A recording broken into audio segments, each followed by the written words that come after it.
So you know of Ruth Page's Expanding Of Universe? course! So there's this weird, like, now we have 3 versions of this kind of approach to making a dance. And Noguchi as the sort of linchpin alongside Brancusi, which is, I don't know, do you have any thoughts on that? Oh yeah, last December, Professor Joellen Maglin, the editor-in-chief of Dance Chronicle, presented an excerpt from her work on Ruth Page because she comes up, you know, she's going to publish quite soon, I think, a wonderful thing, a wonderful work on Ruth Page. And of course, I didn't have the time, but I wanted, you know, among other proofs, to show, you know, Ruth Page in a costume also which completely covered her body and looked quite much like Martha Graham. It was one of my other, you know, proofs. So I'm thinking that it was the 20th century when dancers experimented.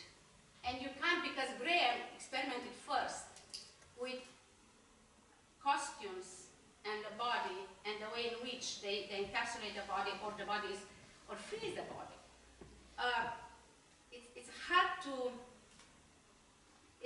to, you know, to make clear statements like the appropriation was or not there.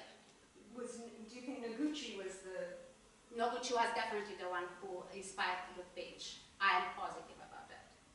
But Noguchi was already working with Martha Graham. Yes. So who can say what is the line between who inspired who and through which channel? I don't know.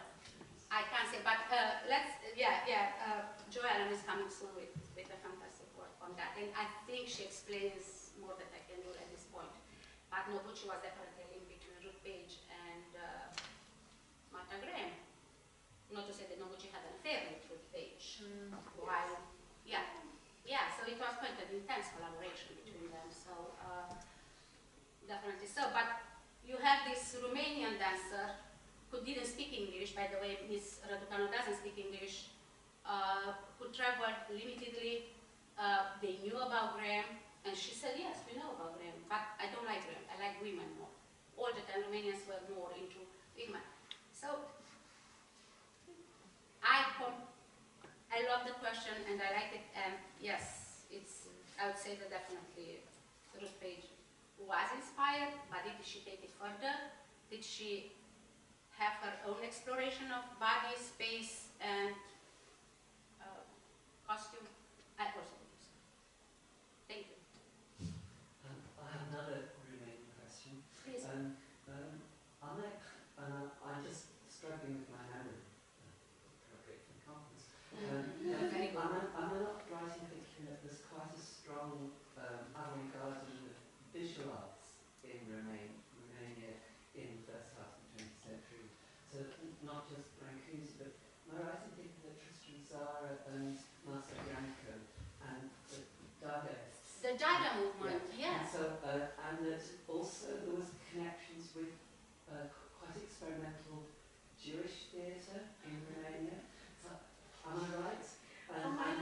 You're reading my mind. Are there any connections there with the dance? I present soon a paper on the Jewish cultural enlightenment, which happened between the First World War and the Second World War, when the big majority of Romanian intellectuals who also left Romania, but you know, during that time to go just to Switzerland, Paris, or come back was quite common. So they, like me, I think, would have dual emotional affinities with the two countries. Yes, I write on that, and yeah, it was a very strong avant-garde, Romanian avant-garde, which was not only in dance, but also it was in literature and in poetry, in sculpture, and definitely yes. So the connection between the dancers and the visual arts? Yes, Ms. Iris Barbura, she was working with a couple of sculptors who would try to you know, sculpt, you know, they were trying to be the Rodin of Loie Fuller, you know? Yeah, because Rodin had a couple of sculptures of Loie Fuller, so definitely they would, Demetrius Kiparus, he's a Jew from Dorohoi, Moldavia, he would do that, yes. And also what I also do in my work is I connect Romanian avant-garde with the French generations, because, for instance, Loie Fuller came to Romania because she heard that it's cool. And Romania is a little Paris, and it's quiet. She can do a lot of crazy things there, nobody would care. Because, you know, they are Balkanic a little bit, they are European, but it's also very close to Middle East, and she felt very welcome and not observed and not judged. She loved simply Romania. So, yeah, definitely Romania avant-garde. And now, you know, there are studies on Chirotkina. Irina Chirotkina came with the Russian avant-garde. She just came last year with a book on the Russian avant-garde, proving that Eastern European was not that silent. No, it was definitely more associated with the Balkans, with the Middle East, and somehow it was more Oriental, it was a more silent space, but I think that it was quite modern. And of course, communism definitely didn't help and didn't encourage that. Yeah, you already know that. Thank you both for wonderful papers. I have a question for each of you, so I'll just start with Sarabi first. So I'm interested in this discourse of hybridity in South Africa, particularly in how it sort of challenges the predominance of the visible, of blackness as something visible versus blackness as something that that is mobilized through other modes of being with people. So I'm interested in how that discourse develops in South Africa. And then Camelia, in your presentation, I'm trying to make a link between what you mentioned when Alvin Ailey went to Romania versus yesterday's presentation about seeing Alvin Ailey in Poland, and thinking about some of my work when I spoke to this Afro-Cuban cabaretera who said, oh, when I went to Poland and when I went to Czechoslovakia, I was on covers of magazines. So there's something about, I want to say, sort of African-American or American blackness, American black modernity, and how it materializes or is experienced in the Eastern Europe. So I'm curious about that. So, yeah. You go No, first. no, please. Sure. I am. Okay, so I should have read my paper instead of trying to remember my paper. In it, it's important to understand that also in South Africa, like we also under apartheid. So I was classified white and European, even though I wasn't born in Europe, and even though my parents weren't born in Europe. So I grew up thinking I was European, right? And then how the classification worked as well is that black, there was non-white and black was like a broad term, so it was basically anyone who was mixed race, Indian, Chinese. So, and then at the same time, white is kind of a broad term as well, because you could be from Mauritius and be particularly of a darker skin, but Mauritians were considered white. So it was, because it's this kind of, you know, I had this other slide that I took out, which was about how we're chameleons. So every year under apartheid, there would be like, one of the government ministers had to report in the parliament about who got reclassified. So there's a list of how you could move up in the scale of different kind of versions of whether you were black or white. It's so complicated, I cannot make sense of it because I don't think it makes sense, all right, at its core. So with the whole notion of looking for the hybridity, especially now, so we've had this constant flagging of kind of nationalism like New South Africa, but you're dealing with the fact that we have a memory of the other. We have a memory of being the other just in our internal, and we have then no memory of the other because we have very limited kind of external people coming in. So if we kind of think about where we are in ourselves hybrid, it would be better. And especially now, because a lot of the stuff that's kind of kicking off in South Africa is kind of now rooted to kind of ethnicities. So it's another way of, like it's being used as another way of saying race. So we don't talk about race anymore, we talk about ethnicities, but in a way we are still talking about race, aren't we? And then especially like, you know, we've just lost one of our former presidents, and to become a president for a while, for about five, 6 years, everyone would talk about, oh, you need to have the X factor, you know, like playing on the whole game show, but the X factor was a Xhosa, so you needed to be a Xhosa to get into parliament, and like then we had the Zulu, so there's all that kind of kicking off. And it's especially relevant now because actually, people who are Zulu, Xhosa, or Sotho, or Swana, or, you know, Ndebele and so on, the roots is actually East Africa. You know, it's 400 years ago with kind of migration coming in.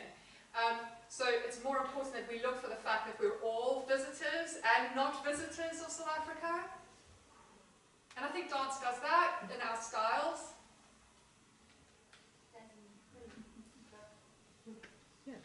Because I think there's a troubling of the visual economy with what's happening, and I find that fascinating because I think that then it forces us to think about, well, what other modes do we have of sort of making sense of one another outside of the visible? Totally, because the first thing we do as humans is we classify by appearance. Yes. All right. Yes. And it's something. It's not a stable way. It's like the skin is the biggest organ, so that's what we're going to do. All right. And then there's so you know. Apartheid had to work really, really hard. Like, I'm sure if I had to like do some kind of work and look at the finances, it cost a lot of money, you know, in terms of keeping up the phantasm of race. My ancestry isn't all white, but you know, I've got highlighted hair and I've got white skin. So, and because of that, I have to like sit with the fact that I benefited out of apartheid. Alright, I got access, I might have been a working class kid, but I got access to a better education system than some of my friends who had darker skin, you know? So it's then having that kind of with the body, like we were to like to move into certain areas that we were breaking some of these rules. And that linked to choreography of the body, and then kind of thinking, well, hang on, we also know how to use that against, if they're going to use it against us, it's something we can quite kind of key in and use now. So like having these bloggers do this stuff about Benga dance, it's like, it's awesome. I mean, they're what we call born frees, so they have no memory of living under segregation, all right? But for them to understand that their bodies have this kind of corporeal power, it's good, you know? Yeah. Shall I? Wow, I love this topic, the topic of otherness. Because being born and raised in Romania and not having a passport until I was, I think, 18 or 19, everything is other. Otherness is constructed very skillfully, was in communism. We were the greatest, Romania's exceptionalism. We won all the battles with all the Turks, with all the Habsburgs, with all, and we resisted, and our folklore is the greatest, and our, you know, costumes, and the others were bad. The others had different faces. The imperialist others were the worst. The Americans definitely were taught we shouldn't try to understand or to know any American because nothing good can come out of there. However, we also knew that in the Americans were very diverse, and in their otherness there was the black otherness. Which the black otherness for Romanians was fascinating because Romanians are 95% Romanians in the country, some Hungarians and some ethnic groups. And we had sometimes students from African countries because there was a cultural exchange, it's fascinating, of communism, of the Second World War, but also of communism, and they would bring students from Middle East and from Africa, not American blacks. So when Ali came, they were dying to watch his performances because they wanted to see the real black otherness. And also, it was used skillfully by the propaganda regime. They didn't want the old Graham, but they wanted a black American because what in the newspapers came out, it was like, these are the people oppressed by. It was used, not by mistake. Ali was allowed to come to Romania because it was used by the propaganda regime. Okay, Ceausescu looked fine until 72. Everything, the Romanian Renaissance, Enlightenment in the arts stopped in 72 because, and it's not a joke, he visited North Korea. He saw the big stadium, father of the actual president, the big stadiums, parades, and he said, no, this is real communism and art in communism. So everything stopped in 72. So Ali was used because in the newspapers came out like, we are presenting you the oppressed people of the Americans because it's another proof of how rotten the imperialism is. And also it was combined with the natural natural human curiosity for looking at how black people are, how they dance, exoticism, of course, and a lot of prejudice. I'm very sorry, but it was prejudice in communism, is prejudice still now in my country. We know that it was a, you know, in a way, curiosity. Let's see how blacks are looking, because we were already, as I said, the best at the possible, the Romanians from communism. But I like also to say that even in the communist system, there were levels of otherness, but that's another story. Yeah.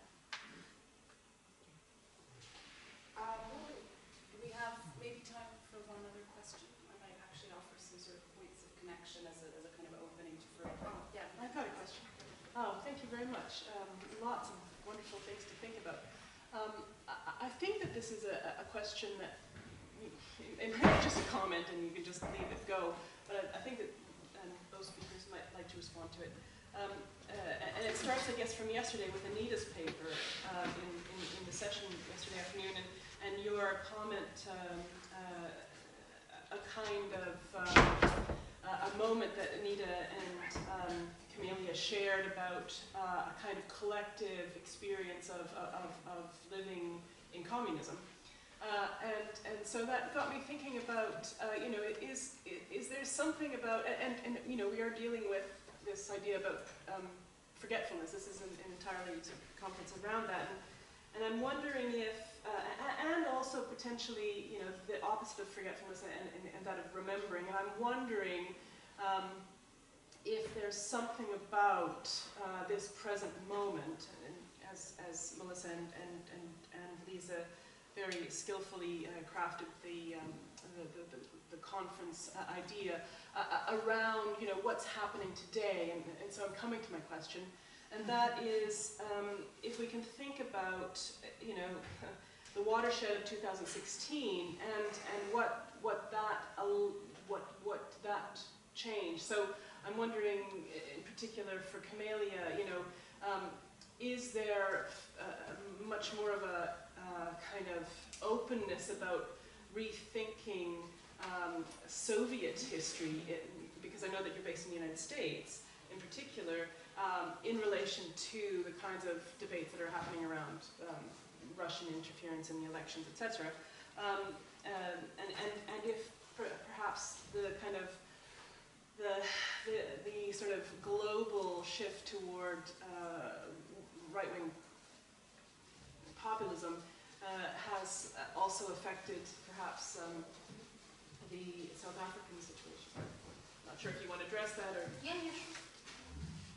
Yeah, it manifests in different ways, but I think it's important, like when you think of South Africa, it's like a unique kind of thing, because like, I always used to get into trouble because I wasn't like being too post-colonialist, and I was trying to say like, well, it's not post-colonialism there, because it's actually post-apartheid, there's something different happening there, and it's like, I think also it's a bit lazy when people just put those things on.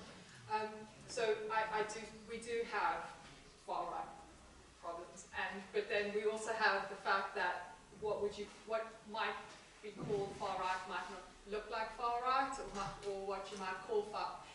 So, for example, you've got the Inkatha Party in South Africa, which basically was funded during apartheid by the government, the apartheid government. It still exists, but it was a way to kind of push kind of Zulu nationalism against the ANC, because the ANC tended to be more Xhosa and Sotho.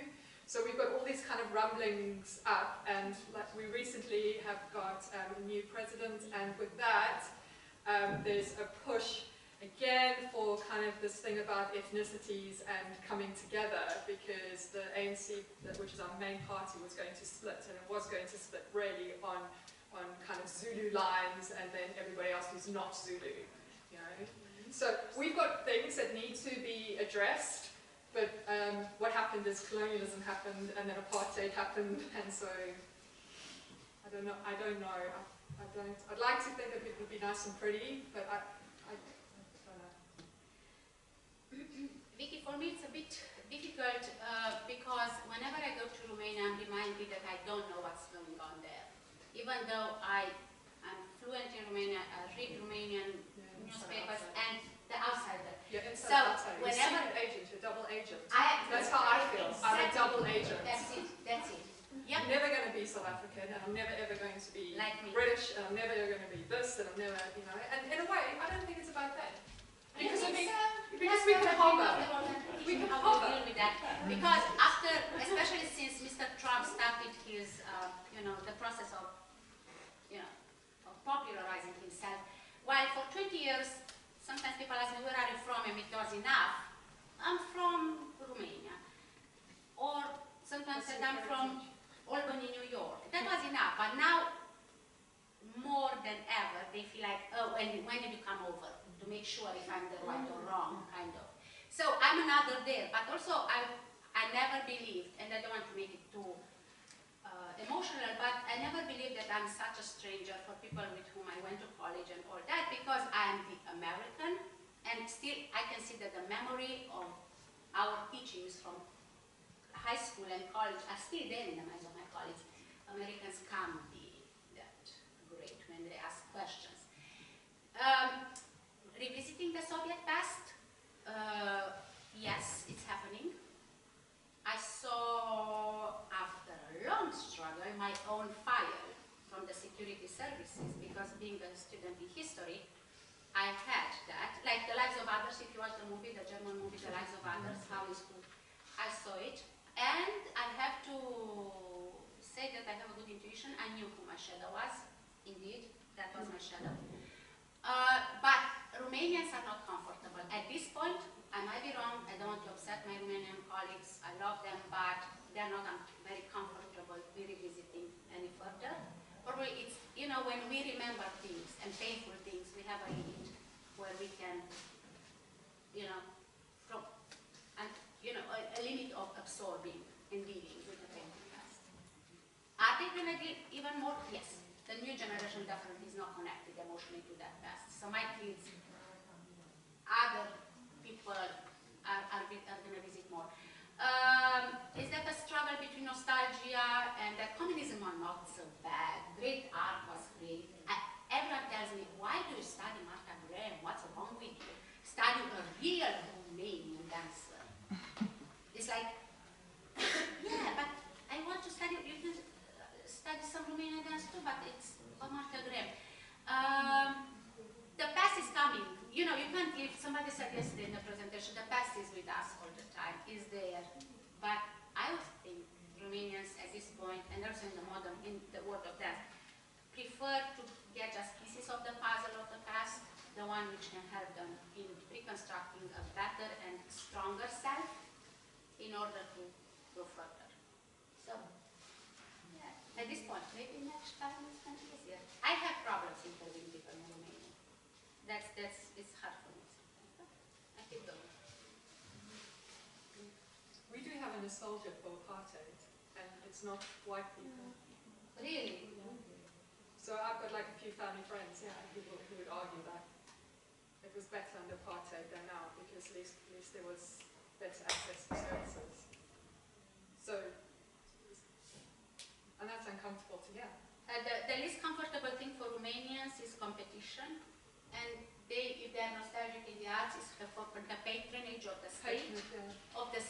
Being patronized is easier because you know where the money comes from, and at least you don't argue, that's clear. But competing, writing grants, having to, I told my colleagues, why don't you come to conferences? It was in Greece, it's not that far from Romania, it's Malta soon. Oh no, it's complicated. I think it's not a complication. They're a little bit in a bubble yet, and they have to go out sooner or later. Yeah.